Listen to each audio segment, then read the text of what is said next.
আজকাল মানুষের কাছে প্রচুর অপশান হয়ে গেছে। যেখানে মন টেকে না সেখানে ২-৫ দিনের বেশি কেউই আটকে রাখতে পারে না।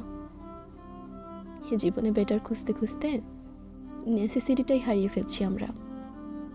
সম্পর্কের ক্ষেত্রেও সামনের জনের ভালোটাকে আমরা যতটা সহজে গ্রহণ করি, খারাপটা ঠিক ততটাই দূরে সরিয়ে রাখি। অথচ ভালো খারাপ মিলিয়েই একটা গোটা মানুষ। অ্যাডজাস্টমেন্ট শব্দটা ন্যারো হতে হতে প্রায় বিলীন হয়ে যাচ্ছে। কেউ চলে যাওয়ার পর আফসোস করে বলছি, না রে, হি ওয়াজ নট মাই টাইপ। অথচ আমরা তাকে কতটা বুঝতে পারলাম সেটাই বুঝলাম না। মন কি চায় সেটাই জানি না। ভীষণভাবে মুহূর্তে বাঁচি আমরা। বরাবর নিজের পছন্দ অপছন্দের একটা সার্টেন ক্রাইটেরিয়া ফিক্স করে ফেলি, যেটায় কেউ ফিট হলে থাকলো, নয়তো টাটা বাই বাই। একটা চুলের ক্লিপ, জিন্সের প্যান্ট, প্রিন্টেড টি শার্ট কেনার জন্য জীবনে আপনাকে চুজই হতে হবে।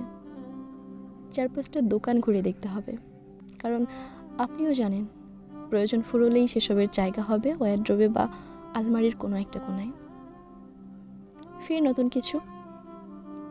কিন্তু একটা মানুষকে কি এভাবে বেছে নেওয়া যায়?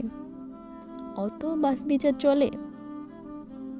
তুমি হয়তো আজ ৩০% এফোর্ট দেবে আর আমি ৭০%। কাল আবার উল্টোটা হবে। আর এভাবেই আমরা রোজ মিলেমিশে একসাথেই থেকে যাব। এমনটা নয় কেন?